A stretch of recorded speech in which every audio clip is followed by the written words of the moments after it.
Stage থেকে বসে আসে আমার বিদ্বান ওলামায়ে কিরাম, তারপরে শোরায়ে জাম নকিবে হিন্দুস্তান পিন্ডাল থেকে বসে আসে আমার দাদা ভাইরা, আমার ছেলে পর্দাতে বসে আসে আমার মা বোন। আমি সবাইকে সালাম করছি, আসসালামু আলাইকুম ওয়া রাহমাতুল্লাহি ওয়া বারাকাতুহু। আপনারা কিছু লোক আমার সালামের জবাব দিলেন, কিছু লোক কি বললেন আমি বুঝতে পারলাম না। আল্লাহ নবীর ফরমান আছে, যদি তোমাকে কই সালাম করে ওনার সালামের ভালো জবাব দাও। একবার আর চেষ্টা করছি, দেখছি কত লোক আমার সালামের ভালো জবাব দিচ্ছেন। আসসালামু আলাইকুম ওয়া রাহমাতুল্লাহি ওয়া বারাকাতুহু। ওয়া আলাইকুম আসসালাম ওয়া রাহমাতুল্লাহি তাআলা ওয়া বারাকাতুহু। অনেক লোক বসে আছেন এখানে, শিক্ষিত লোক। আমার যে দাওয়াত ছিল ওটা যেটাই তারিখ ছিল 4 तारीख, और आज तकरीर करने हम खड़े हुए 5 तारीख। क्या 5 है ना आज?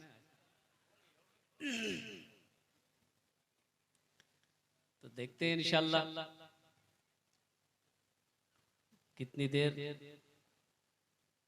आप मुझे बर्दाश्त कर पाते हैं।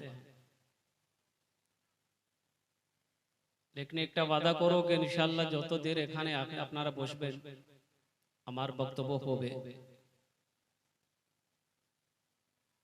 तकरीर सुन के दुआ करके ही यहाँ से इंशाल्लाह उठेंगे। कितने लोग तैयार है, जरा हाथ उठाए इंशाल्लाह। माशाअल्लाह माशाअल्लाह। स्टेज पर बड़े बड़े जय्यद आलिम दीन तशरीफ फरमा है, हमारे अकाबिरीन तशरीफ फरमा है। उस्ताजुल शोरा जनाब कारी जमशेद जौहर साहब, उस्ताजुल शोरा जनाब दिल खैर आबादी साहब,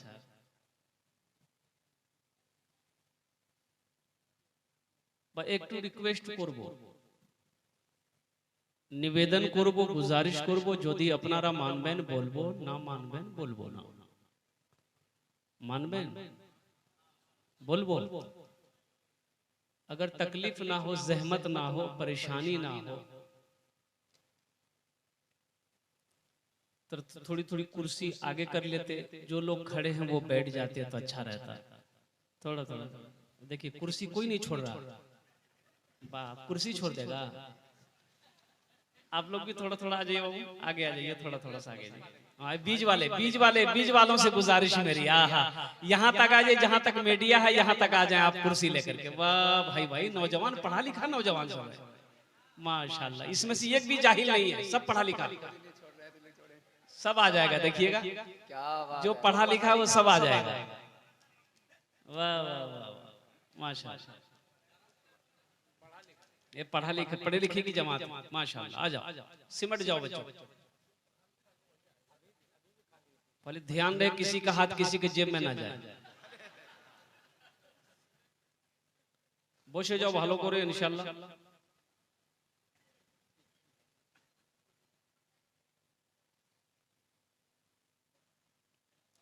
माशाल्लाह, बहुत खूब।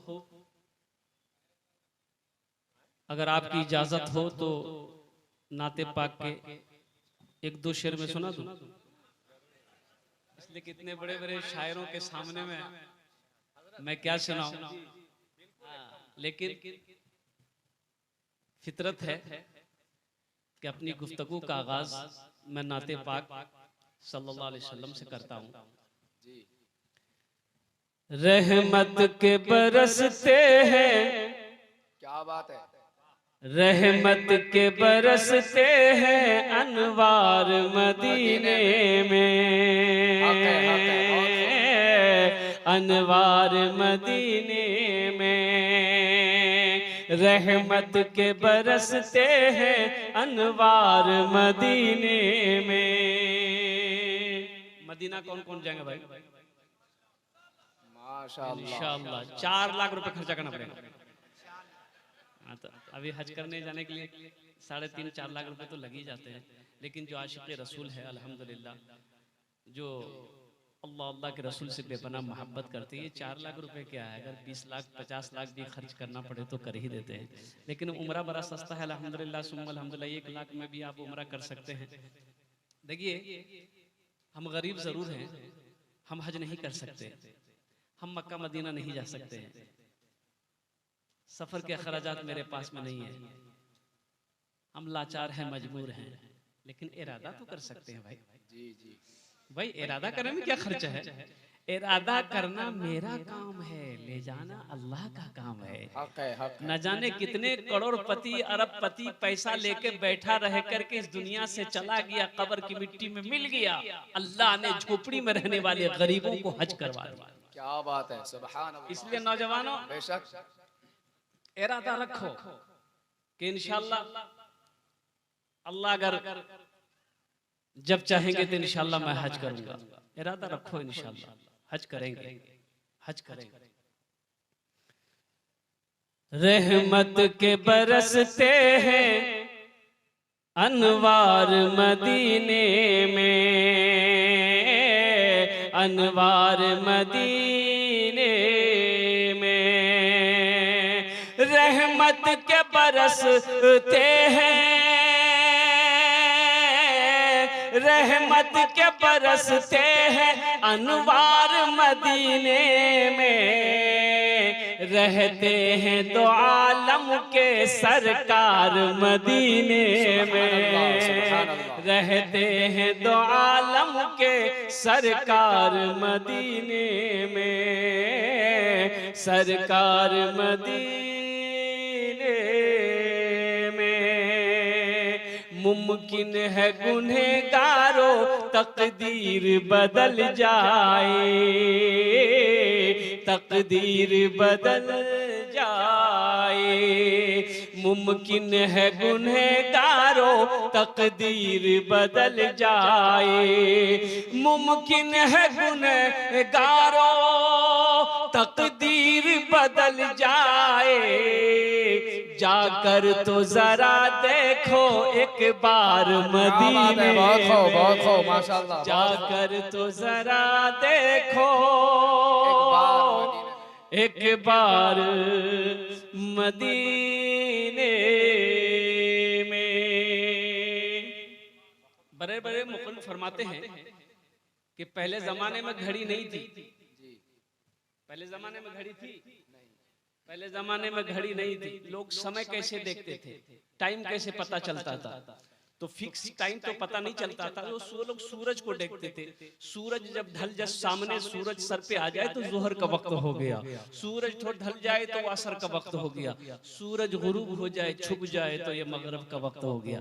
तो उस जमाने में भी एक मुकर्रिर थे, तकरीर करते थे, तो घड़ी तो थी नहीं। क्या बात है। तो उन्होंने अपना एक ये बना लिया था कि एक टेबलेट वो हमेशा अपने पॉकेट में रखते थे, टेबलेट। तकरीर करने शुरू बैठते थे, मुंह में टेबलेट रख लेते थे, 1 घंटे में वो टेबलेट घुल जाती थी मुंह में, ये समझ जाते थे 1 घंटा हो गया, माइक छोड़ देते थे, कुर्सी से नीचे देते थे, वमा अलैना इल्लल बलाग। एक बार रख के तकरीर शुरू की, 1 घंटा हो गया, 1.5 घंटा हो गया, 2 घंटा हो गया, 2.5 घंटा हो गया, ना मुंह में तक वो टेबलेट घुल रही, ना ये माइक छोड़ रहा है। एक आदमी उठ के जाने लगा कि बुलाओ बोल जाओ, मैं नहीं चोरी जो। एक नौजवान बैठा रह गया, हजरत ने कहा कि बेटा सब चला गया, तुम क्यों नहीं गए? इससे पता चलता कि मेरी तकरीर तुमको बहुत अच्छी लगी।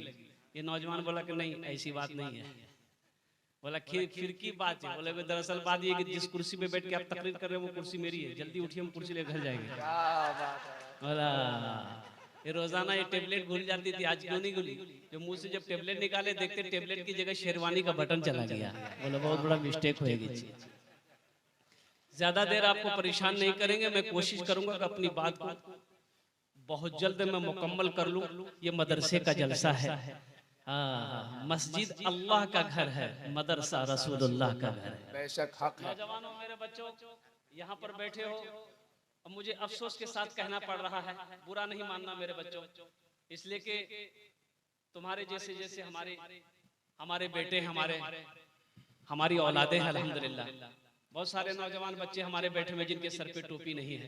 तुम मुसलमान का बच्चा हो, ये पाक मजलिस में बैठे हो, जलसे में बैठे थे, कम से कम सर पे टोपी रखनी चाहिए थी, लेकिन ये अफसोस के मकाम नहीं है। देखो, टोपी पहनना नबी की सुन्नत है। मौलाना औज़ाई रहमतुल्लाह अलैह और कुर्बान जी बहुत बड़े मुहद्दिस हैं। उनसे एक किसी कब्र खोदने वाले ने आके बताया, गुफ्तगू हुई, बातचीत हुई, तो आपने फरमाया कि कभी तुमने जो कब्र जो तुम खोदते थे, कब्रिस्तान में रहते थे, कभी नहीं कफन चोर था, कफन चोराता था। तो हजरत ने वो तौबा जब करने आया तो हजरत ने उनसे पूछा कि तुमने कभी कोई हरकत देखा किसी मुर्दे को? बोला हजरत अक्सरो बेशतर 100 में कम से कम 80% लोगों के मुर्दों के चेहरों को मैंने किबला के रुख से फेरा हुआ देखा कब्र में। लोगों ने कहा कि हजरत हम लोग मुर्दे को दफन जब करते हैं कब्र पे रखते हैं तो उसका रुख जो है वो किबले की तरफ कर देते हैं, तो फिर उसका रुख फिरता कैसे, फिर कैसे किया? तो बहुत बड़े मुहद्दिस अल्लाह वाले ने आंखें बंद की, थोड़ी देर खामोशी रहे, आपने फरमाया ये लोग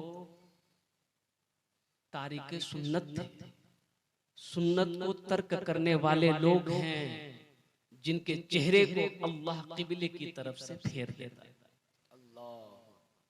जो सुन्नत को छोड़ेगा, तर्क करेगा, मरने के बाद अल्लाह उसके चेहरे को किबले की तरफ से फेर देता है। नौजवानों, सुन्नत के मुताबिक अपनी जिंदगी गुजारो, और एक बात हमेशा याद रखना, जिंदगी अच्छी गुजारोगी, जिंदगी अच्छी गुजारोगे, मौत अच्छी आएगी। जिसकी जिंदगी बुरी होगी उसकी मौत बुरी होगी। तारीख उठाकर पढ़ लो, अब देखते होगे, आए दिन मरने वाले को देखते होगे। तो एक लाश नाले में मिली, गांव वाले जमा हो गए, अब बड़ा नाला था, लाश बहती भी आ रही थी, लोग जमा हो गए, बोले के मर लो जी, बोले निकालो, नौजवान लोग जमा हो गए, बोले निकालो भाई। बोला के पहचाना, बोला पहचाना में की रंग है? लाश का चेहरा बदल गया, 1-2 दिन हो गया मरे हुए, कोई पहचान भाई इस गांव का तो नहीं, फला गांव का, उस गांव का भी नहीं, कोई पहचान नहीं पा रहा। तो फिर फैसला कैसे होगा कि ये इधर का माल है कि उधर का माल? फैसला होगा। अभी बालासोर ट्रेन हादसा हुआ उड़ीसा में, हजारों लोग मर गए। उस लाशों को कैसे फेंका जाता था? अभी फेसबुक का जमाना आपने देखा होगा, यूं पकड़ता था, यूं फेंक देता था। अरे वो भी तो किसी का जिगर का टुकड़ा था, किसी के कलेजे का टुकड़ा था, वो भी इंसान तो है भाई। एक जनाजा जा रहा था काफिर का, अल्लाह के रसूल सल्लल्लाहु अलैहि वसल्लम की नजर पड़ गई, खड़े हो गए, अल्लाह के रसूल खड़े हो गए। तो सहाबा ने कहा या रसूल अल्लाह ये काफिर का जनाजा है। अल्लाह के रसूल ने इरशाद फरमाया क्या हुआ? इंसान तो है भाई, इंसान तो है। जिसकी जिंदगी अच्छी होगी उसकी मौत बुरी होगी। तो लाश को निकाला, कितने लोगों ने कहा भाई ये चेहरे पे दाढ़ी नहीं है, सर पे टोपी नहीं है और इस्लामी लिबास नहीं है, तो पहचान में कैसे आएगा कि ये मुसलमान है कि क्या है? तो बोला कि इसका आइडेंटिटी कार्ड देखो, कोई प्रूफ देखो, जेब में पॉकेट में